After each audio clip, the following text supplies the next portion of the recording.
Ladies and gentlemen, our second catch of the night, Contingents. If you like live music, the Gulf Coast Music Listening Room event at Spring Hill College is where you should be on Saturday, September 27th at 7 p.m. For $10, come enjoy some originals and make connections with other music lovers. A listening room is a respectful environment for the sole purpose of observing great music. As of now, no alcohol or any other outside substances will be permitted. To buy pre-sale tickets, find us on Cash App at $ Gulf Coast Music and show us your receipt at the door. We'll have t-shirts. See you guys there. So, I love the furniture metaphor. Thank you. Um, Also, the title and the cover art of that Oh, song thank is you. it's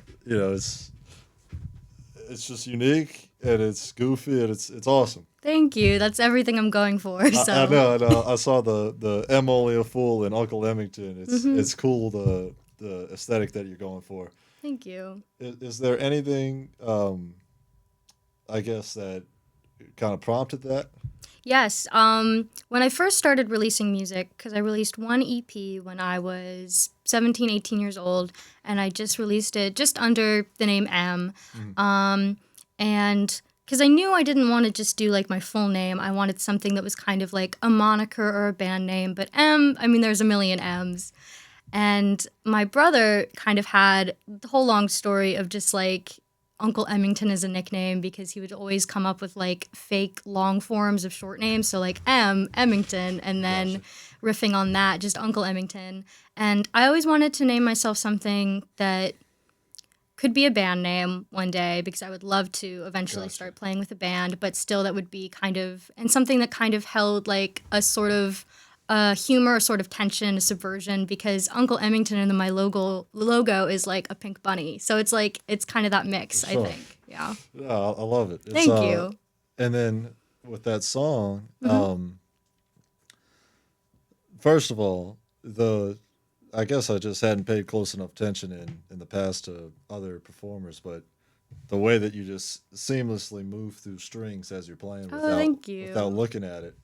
I mean, it's uh, is that just like common amongst guitarists to be able to just kind of calculate precisely, how they're pressing the strings? Honestly, I feel like probably it means a lot that you say that because I don't consider myself a great guitarist by any means, like on any sort of technical level. I have very few songs where I'm doing any sort of like picking. Right, So because I mean, I'm gonna be honest, I find it difficult. A lot of my songs are just kind of easy chords, easy strumming. So when I do have a song where I push myself like that, right.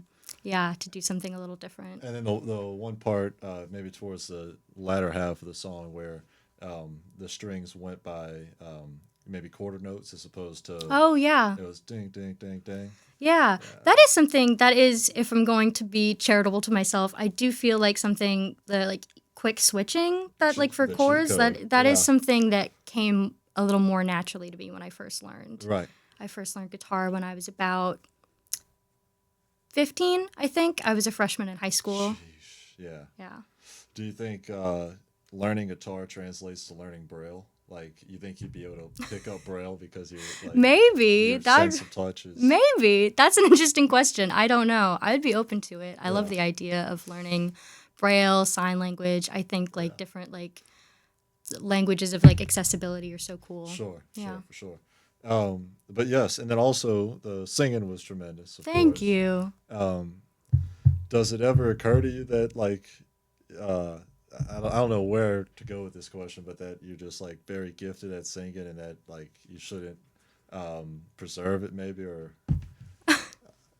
Oh, well, thank you.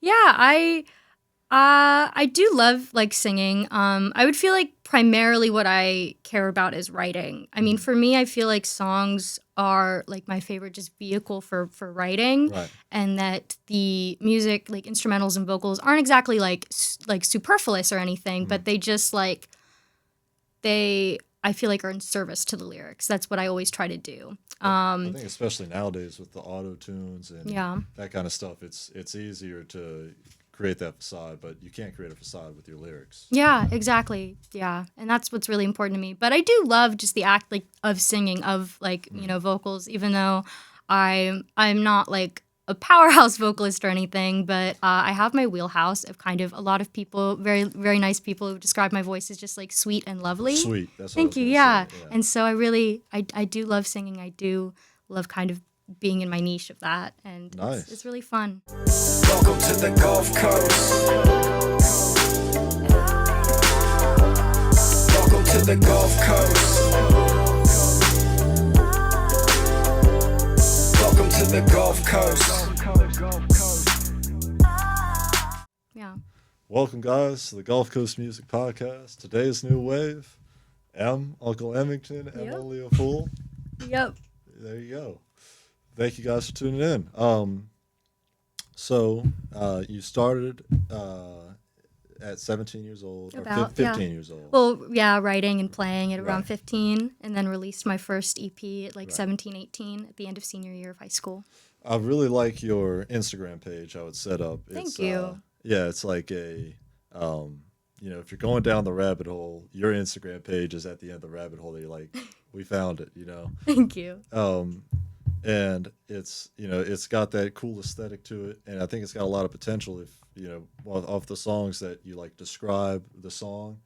I forget who it was. You said rest in peace to this guy, and then you described his song.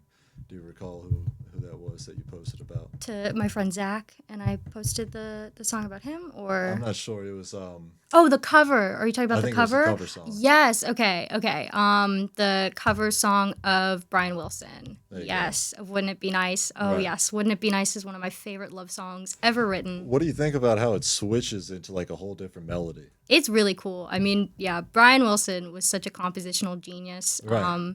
And yeah, I feel like I write a lot of simple melodies, and I don't think there's anything wrong with that, but I am someone who always wants to push myself to do Right. more and get better. And I look to a lot of people like Brian Wilson as inspiration to kind of keep pushing myself in to do, because I really love just kind of like songs that take you in unexpected places like that does. You definitely put me on that song. I really liked it when I heard it.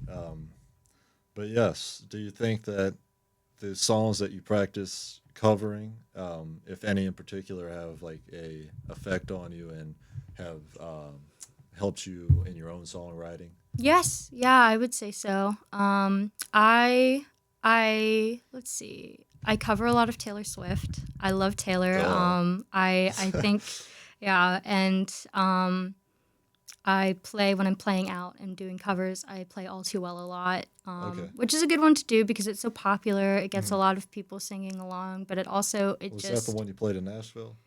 in Nashville, I played Holy Ground actually, Okay. but that's from the same album. The Red Album, I think, I'm glad I can say this on the record here. I think the Red Album is her best album, hands down. I think it's her masterpiece. I think it's like the perfect mix of, You're gonna have bad blood. well, I think it's the perfect mix of what I try to do, what I take inspiration from her. It's a mix of the poetic and the directness. And I Okay. think Red is like her perfect balance of those two styles of her, where it's like more poetic, but also like more direct. And the storytelling. And I love that. I love a storytelling song. Yeah. I love an extended metaphor. Most of my songs are kind of extended metaphor songs because I feel Yes. like that's how I tend to think. Can you elaborate on the furniture metaphor? Yes. So the fun thing about that is that its title it's a quote from my favorite movie. Oh, really? Yes, the movie Juno. Okay. So yeah, I just like being a piece of furniture in your weird life. And it was really funny because when I was in the situation where I wrote that song, like the quote came to me and I was like, that's not my original thought. What is that from? And then I remembered like, oh, it's from the movie Juno, but it feels so applicable here. What a way to decipher between thoughts. Yeah. Like, oh no, that's not my original thought. Yeah. But I can take it because, inspiration, everything's always coming from somewhere else. And you just have to put your own kind of spin on it and interpretation. And that's what I love doing. And that's why I love writing. So. Cool. Mm-hmm.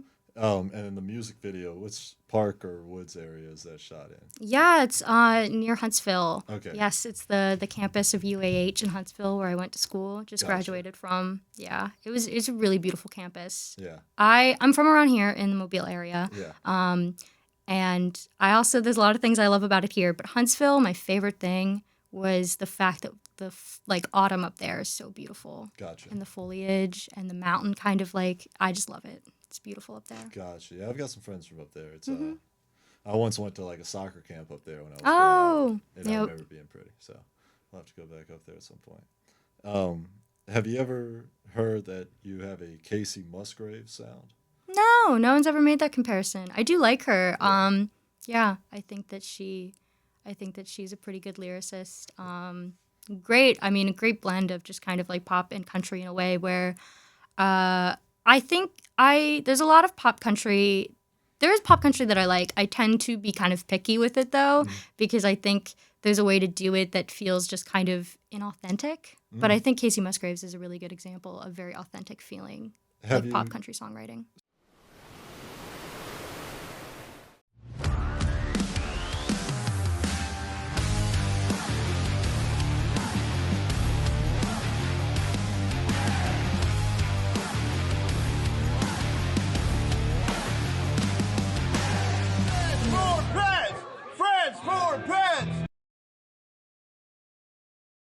Music feeds the soul, but food feeds the future.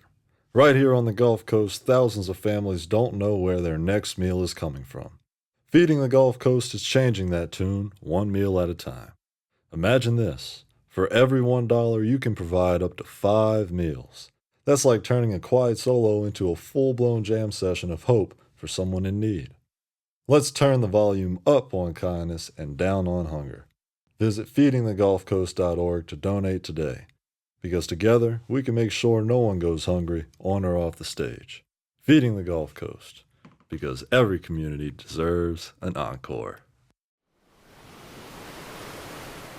So you've got the job as at the news network as a producer, Yes. and I definitely want to tap into that. But have you considered any publicist roles?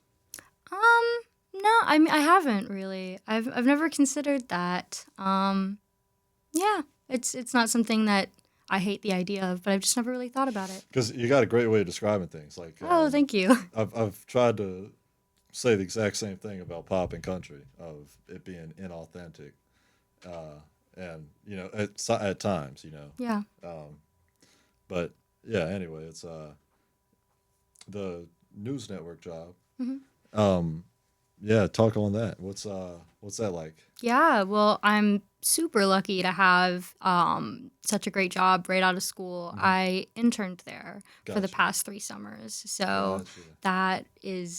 that was definitely, I think, the deciding factor in getting the job.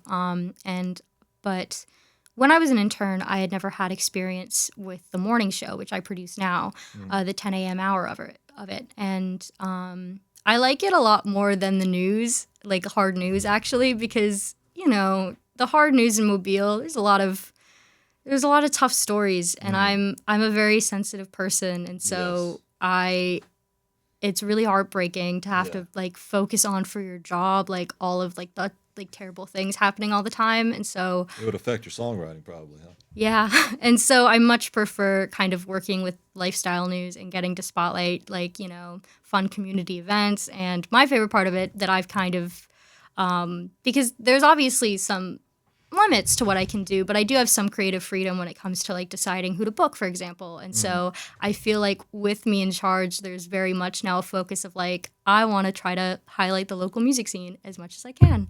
So you're in charge of booking the talent? Yeah, That's and really cool. it is, yeah. And I mean, obviously, my boss has final say and stuff, but I mean, they've been they pretty trust you. enthusiastic. Yeah, they trust me, and they've been pretty. My coworkers and the anchors too.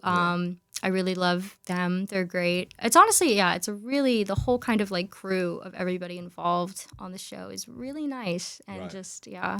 So Gosh, it's like you got the aux cord every day. yeah, kind of. And so yeah, it's really fun getting to set up interviews and to spotlight, because I think, I like to think that I'm a musician's musician. I really care about making connections with people. Cool. And it's great. The thing about networking is I feel like a lot of people kind of I feel like people should try to have the right mindset with networking, where it's like, it's great if you can make connections that benefit you, Yeah. but even if you don't, it's still so worthwhile to like make connections with people just practice. because, Yeah. and just because it's great to get to know people.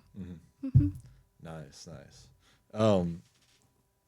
Tell me about Alphabet Soup. How did you take that Yes. cover photo? I just took it in my dining room. Really cool. I Yeah, dig it. for that, because I released that. Let's see, that was back in 2022. Yes, and I released the title track as a single. And for that, I like made a little collage of like kind of like a bowl of like alphabet soup with like the words written out. But for the album cover, I was like, okay, I want to do something different. So I just took a picture of just actual alphabet soup for it. Man, that's awesome. Yep. How many tries did it take? Took about 3, I think. Yeah. I appreciated how you had the spoon lined up exactly with the napkin and everything was orderly. It held Yeah. the CD. Yeah. Thank you. 31 songs though. Yes. I don't think I. Dropped everything. You said. Yeah.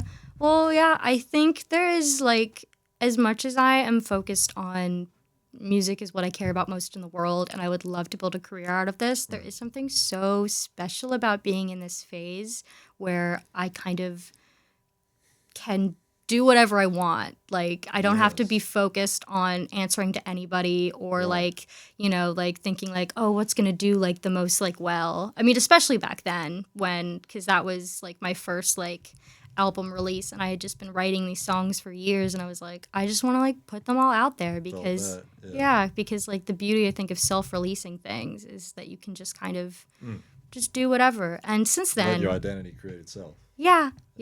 And since then, I mean, my last release, Prophecies, that was an EP, and I was so much more intentional. I was very intentional with that. 7 songs, and I was very concise about what I was trying to do with that. But I think it's fun to get to do both. Yeah. Yeah. Cool stuff. Thank you. 31 songs is crazy though. Yeah. I'm writing just all the time, and there are so many songs from that period of time that didn't make it on, which is crazy because you'd think like 31 songs that's like everything, and it's like no, it wasn't. So yeah, how did you book shows in New York, North Carolina, and Nashville? Yeah, I like one of my favorite things to do, one of my favorite things about being online is getting to connect with people from like all over the world. And in the past 5 years of my life, I've spent a lot of time getting in like online musician spaces and making friends with people who live all over. Gotcha. So yeah, It's a literally a Discord. Yeah. and so that's been so for Greensboro, because that's near where my grandmother lives. So we were going to visit her. And so there was this artist that I had followed because I discovered her from like a acoustic session series, and I thought she was great. And she was originally from Alabama. So I decided to just like literally just cold message her and be like, hey, I love your work. I'm also like, like a indie folk artist from Alabama. I'd really love to play in the Greensboro area. And if you'd ever want to like be on a bill with me, like I would really love that. That's really smart. Yeah. It's so nerve-wracking to cold message people, especially me, because I'm someone who I feel like one of my biggest issues is like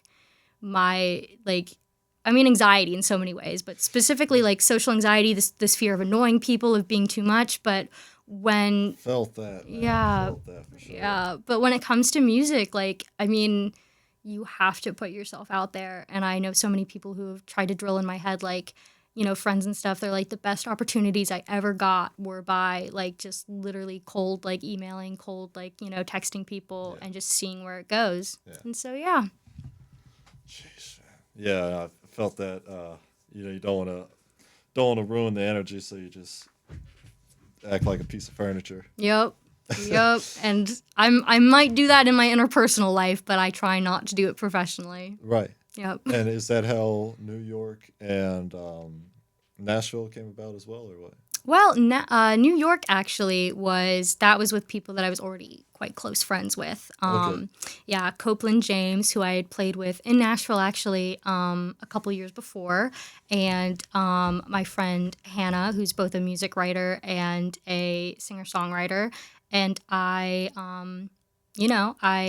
really wanted to go there and try to do a show with them, and so we set up where it was all three of us on the bill.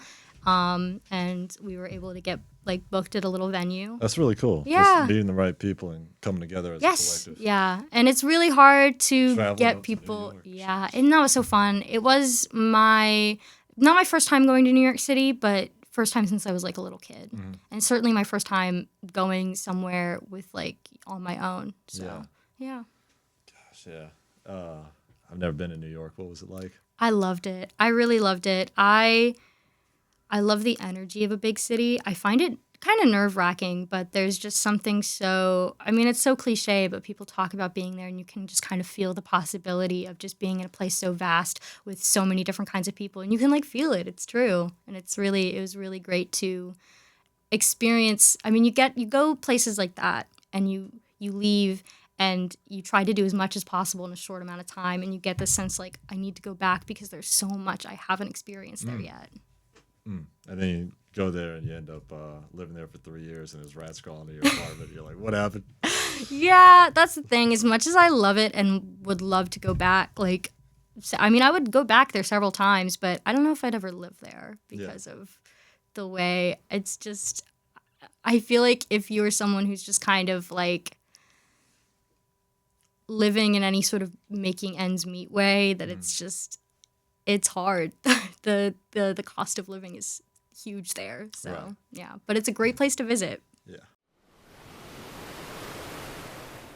Hey fighters, listen up.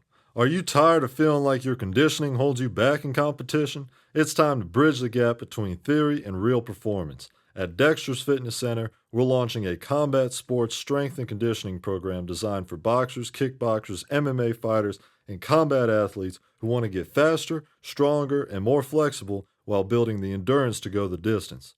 No more outdated workouts, no more burnout. This program is built to enhance your skill work, prevent injuries, and maximize your potential without wasting your time or overwhelming your body.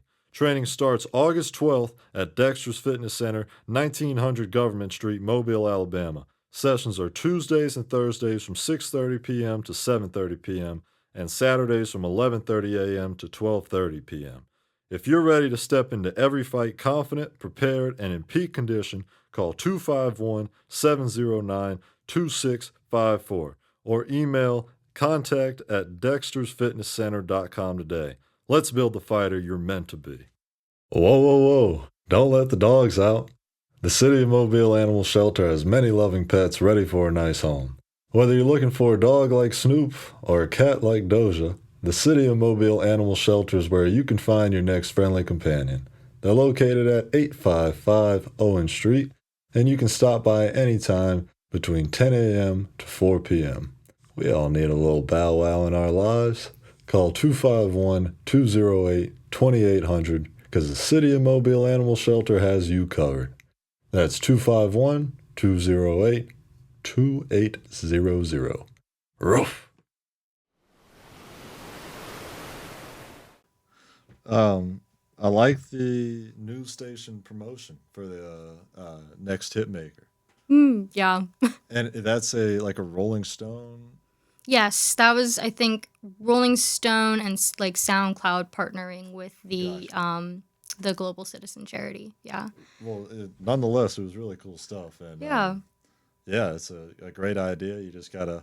Our next guest is gonna be myself, actually. Well, before I started working there, I was interviewed. Now that I've worked there, I don't think I could be interviewed, but I think, yeah. Gotcha. Yeah. But I think that I am Set up allowed the to. questions. Yeah. Yeah. It was really fun though, because in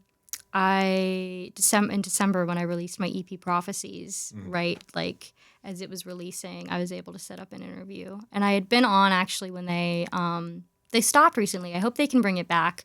They had like a, actual like kind of open mic type thing where they would get like musicians to come on. And the reason they had to stop that was like technology things because they like restructure their entire like stuff at the station. But I'm hoping it gets brought back and that I can book people for that because, yeah, it's really great to have people come on and play. Right now, you're just booking people for podcasts or talks? Yeah, for just the interviews to kind of promote like upcoming events and stuff. Gotcha. But yes, when it comes to the page and growing the page, well, what are your future plans with that? I'm not sure. I'm hoping to just kind of, a big thing is that everyone's just like, with like TikTok and Instagram, they're like, you need to be posting like all the time. Yeah. And I try to. I try to post. I probably should post more. But yeah, I don't know. And I as much as that I think that's important, I also definitely want to focus kind of on making more real life connections. Because I think if you're not like a strong presence in like a scene, then I feel like it's going to be hard for you to have any sort of like lasting like sort of thing. Because you think about like people who kind of like, and this is not to knock anybody, absolutely not, but you think about people who kind of like their whole career is kind of in a more like ephemeral online space. What do you mean by ephemeral to a fifth grader? Like just like not like physical and present. Oh, okay, got it. Yeah. So like in a Way to describe it. in a digital space, like if you blow up, you see artists who kind of like and this definitely started happening, I think, a lot during like COVID because there are so many people who literally like got like their big break stuck inside their house. And the thing is, for people who like, you grow like a following like online, you like get like a viral post or a viral song, but then like your first kind of performance is you're not equipped for like a live performance, and you don't kind of have like strong roots in like a place. And so that's why I think it's so important to focus on like having roots in a scene, in a place, like knowing other musicians in your area, because even though like maybe that's not as like flashy and glamorous as the idea of like getting like a super viral post, like it I think it's less likely to fade, Absolutely. I'm performing a song tonight and I'm really worried. Oh. Yeah, there's Good luck. No auto-tune in real time. So. Yeah. But yes, that's a good way to put it. The real world connections are great to make. Yes. What do you think about the Mobile music scene? I think it's really cool. I need to like I'm trying to meet more people. I'm following, and of course like that's the thing, like social media, you just kind of have to use it as a tool for like real life like connections. And so I've been trying to follow different venues, get contacts to hopefully get booked, and I really want to go out and try to see more people play. I've been so busy kind of starting my new job, getting into it, getting the feel of that, but I'm really hoping to go out and meet a lot of the musicians I'm following, because there's a cool diversity of genre, there's like of people, and so yeah, it's a really cool livelihood, I think. Yes. Just what you got going on with traveling around and making good connections to play music, and then also songwriting and developing all that kind of stuff. It'll be really cool to see where you take it. Thank you. Yeah. How many songs do you think you have in the vault? Oh my gosh. A lot. Let me think. I guess just trying to consider ones that like I don't think are like terrible garbage and that I actually like might consider releasing. Yeah. Like probably another 40 maybe. Yeah, I've been writing. I'm already working on my next album. Does that kind of grieve you a little bit that like you won't be able to drop all the songs? Maybe. I feel like, yeah, because I do have this sense where I just like, I do feel like to be able to look at everything I've written, I think gets the most complete picture of what I want to say, And in that sense, I want to share it all because writing is my vehicle, I think, of how I communicate with the world.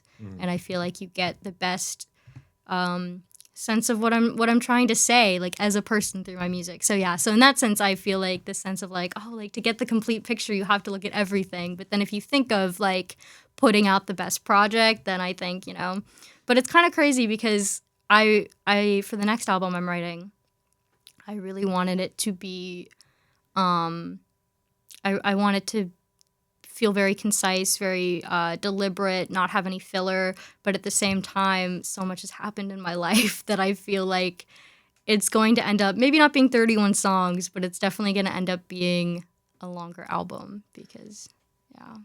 All right. There's too much to cover. Is this broad labor?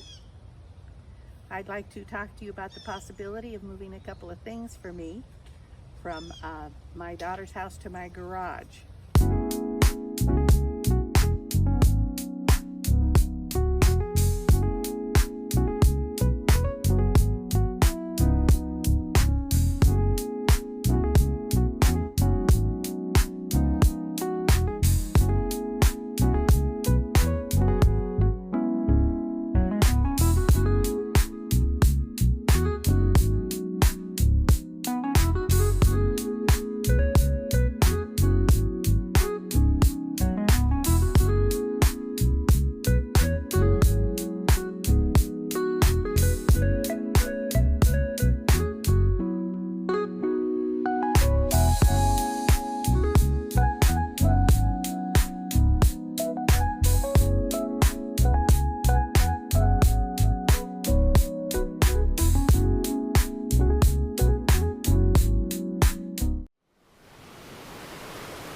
Do you read a lot of books? Gosh, I haven't read for pleasure in too long. I was always a voracious reader as a child, and I majored in English in school, and so I got to read a lot of like stuff that I did enjoy through school. But the thing is, when that becomes like everything you're doing for work, then it's so hard to read just for pleasure in your off time. That, Yeah, What but were I your really favorite books to read growing up? I read a lot of fiction, a lot of fantasy. Yeah, because I always loved just kind of like John Green. Gotcha. Yeah, really loved The Hunger Games. Gotcha. Me and my best friend, that was like our favorite books and movie series. Yeah. I watched The Hunger Games. One of the, I guess the first one on a plane one time. It was pretty good. Never read it though. What's your songwriting process like? It really varies. It varies song to song for sure. I feel like a lot of times, I mean, I'm always writing down like little notes of like ideas of like different metaphors or different singular lines. Right. And then like I will just kind of have that idea like haunt me until I'm able to actually like get it written out. And so a lot of times I'm kind of like idea first, and then I have to like actually get the guitar and like fiddle around with like chords and like melodies like to see what like fits. But sometimes I have like actual like full melodies like come to mind, and then I have to like reverse engineer it and figure out like what chords go along with that melody. Yes, I feel that for sure. But that's rarer for me because I feel like it's a little trickier for me to like to figure out like what chords go with the melody like that I'm thinking of. Yeah. Do you ever like write down like a hook that'll come to you or a melody that'll come and come back to it another time? Yes, yeah, absolutely. There's a lot of stuff I'm like sitting on like in my like notes app or voice notes where it's just like one line or one little like kind of like melody or like chord progression that I'm like, this is interesting, come back to it later. And sometimes I do, but there's a lot sitting in there that I don't know if I'll ever return to. Yes, I feel that for sure. Or like I've got a similar thing in my notes, and some of it is just like me humming something at 3 a.m. Yes, into the black exactly. And hear it the next day, and it doesn't sound audible. Yeah, absolutely. But yes, that's cool. How long does it typically take you to muster a song?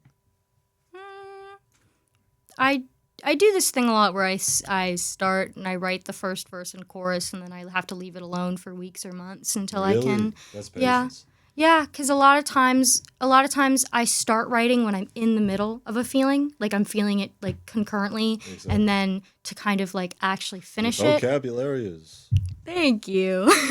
To actually finish it, I need to have it more in the rear view, and where I'm like reflecting. So a lot of my songs are written in that sort of hybrid sort of perspective where I start out and I'm in the middle, but then as it goes on, I'm kind of looking at it in hindsight. In a different texture. Yeah. Gotcha.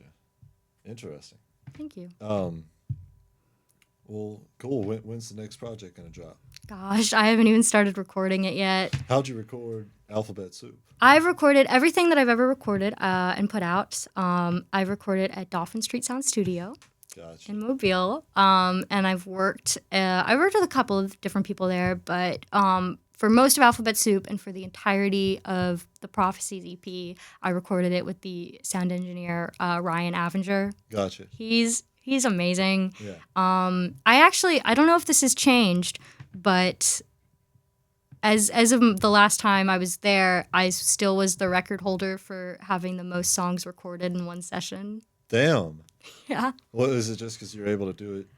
I think it's a mix of the fact that my songs are quite short, so Right. that definitely helps me, but also because I'm definitely a perfectionist, and so I try to be like the most rehearsed I can be before I go in. Gotcha. Mm-hmm. And how many times are you thinking? For Rehearsal. rehearsal, I try to spend I try to go through like every song kind of definitely like a couple times in a row. To feel like I've got it down pat. And then I try to, when I go into a session, I just have my goal to get as many out as I can. So, That's yeah. cool. Thank you. How many sessions did it take for Alphabet Soup? Gosh, a lot. A lot. It took I was recording that for 2 years, and it was difficult because 2 years. yeah, and it was difficult, and so was Prophecies. Both of those I had the constraint of I had to record them when I was home here on break from school. So I would be 'Cause spending you were in college. exactly. So I would be spending all my time writing and planning when I was at school, and then I'd come home and I would Sing record. the whole way home. Yep. Yeah. Rehearse. Yeah. Cool. What do you think about when the People's Room closed and then reopened?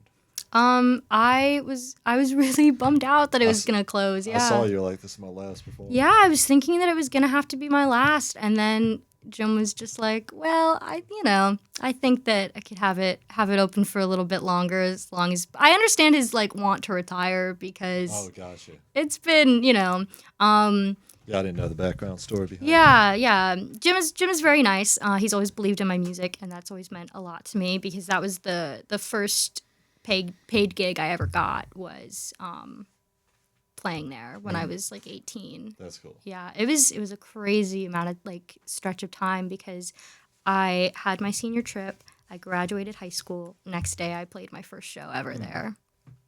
Electrifying. It was. It really was. Cool. Well, what are your future plans, I guess? Definitely to keep writing and releasing, to try to make more connections because I would love to do more expansive tours. Yeah. I'd really love to try to open for, like get on like an actual like on the road, like, permanent like opening slot, or at least for as many different stops as I could, like That'd as be an cool. opener. Yeah. How would you schedule that? See, that's the difficult thing with like work is that like it's really hard to take any long amount of time off for that. Yeah. But as much as I do love the job I'm working right now, I'm gonna in a few year like contract. Right now, I'm definitely focused on trying to pay off my student loans. Yeah. But I'm really hoping that like for my future beyond that I don't know if I'll have to always have some sort of day job, but I would love to do one where it was more flexible and that I could try to be playing more and playing music and going around being like my main focus of time. Yeah. Yeah, and it's not it right now, but that's fine because I have so much to do for music. Otherwise, it feels more of a planning stage for that. Really laying the cool. groundwork. Really, Thank really you. Cool. I envy how you're optimistic about that. Because working 7:30 to 3:30. Yeah. I'm sure it can get like maybe feel monotonous and like I mean at least with the job that I'm at right now, I'm working 8 o'clock to 5 o'clock. And, Yeah. And the weekends, it's like just a rotating cycle of 5 days of work, 2 days off. Yeah. 5 days. And it's like, and then you ask your coworker, you're like, "Are we gonna have like a vacation?" And then she's like, "Yeah, we get Christmas off." Yeah, yeah, yeah. It's hard to work a job where it's not as flexible with taking time off. But like I said, I hope that's not what I'm doing forever. But I think Right. it's a good thing to be doing right now. And I Yeah. just yeah, At least we have AC. yes, Yeah. it's important. Yeah. Well, I really appreciate you for coming on the podcast. Yeah, absolutely. Was there anything else that you wanted to discuss? I don't know. I guess maybe just spotlight the music videos that I've made for a couple of my songs. Yes. I was a film minor in school, Cool. so I was able to collaborate kind of with help with people in the department, and also some people that weren't, like my roommate Carrie and I made my most recent one for my song Doomsday Prepping. And then I made one for the furniture song. And then a couple years ago, I made one for my song No Cowboys Are Coming. And in what ways did being a film minor impact your eye for music videos? Yeah, it honestly has made me think that, like, probably directing music videos would be something that I'd want to do even for other artists someday, because I love it. It's just such a perfect blend of two things that I really love, of like, visuals and music. And Yeah. I think they're so important to each other, especially for songs that just kind of like have such a, like, like I love story songs. I love songs that have like just kind of a visual that strikes you in the words. And it's so great to bring that to life on Yes. screen. So, yeah. Really cool. Thank you. Yeah, I'll hit you up at some point for a music video. Yeah, I would love to. Yes, and guys, if y'all are watching and y'all need some cool shots in the forest, what's the UAH celebration of the arts? Oh yeah, that was a little festival that was put together for the school, and so they had like artists. Ooh, keep hitting the table. Have artists like selling their wares like at booths, but they also had music acts, and I was one of them. I was able to play for that. They have like a little outdoor stage by the cafeteria, Right. so that was where we played. It was really cool. I got to meet a lot of the like people that like had like bands or were artists there that I hadn't like met before. Even though it was my senior year, so many people. At a school, it's kind of like it's not the biggest school, but it was vast enough that like I feel like it was so hard to meet everybody. So that was such a great vehicle to finally like connect like one-on-one with people that went there and that also had music projects. Yeah, Huntsville seems awesome, man. What made you want to go to Huntsville for college? Mostly the fact that all my friends were applying there. Got it. Yeah, that was why. But I ended up really falling in love with it in its own right. They had like, even though it's a STEM focused school, I think that its English department and its like arts department were great, and I really loved everyone involved. Met really great professors, and then I was so happy for just like the surrounding area. The music scene is amazing. I met a lot of people that are really great to play shows with. My friend Amber Kavanaugh. Yeah. She's great, and she really took me under her wing, and she, booked me for a lot of gigs that she set up. And I met my friend Wanda of the Wanda Band, and she actually moved to Florence, so they're based there now, but she's from the Huntsville area, so Sheesh, that's a cool spot to move to. yeah. It's cool gigs. Well, yes, thank you so much Yeah. for coming on. Thank you so much for having me. Of course. And thank you guys for tuning in. Please check out Emmington at some random next U.S. state as she scours the country and continues to perform. And Thank you, guys. hopefully I'll be playing in the Baldwin or Mobile area soon. Yes. And when I do, I'll definitely be posting about it. So. What's the next project going to be called? Oh, I actually do have a name. It's called Life, Rebirth, and Other Scams. Other Scams. That's cool. Go stream that. When it's out, hopefully. Cool, guys. Thank you. Welcome to the Gulf Coast. Welcome to the Gulf Coast. Welcome to the Gulf Coast.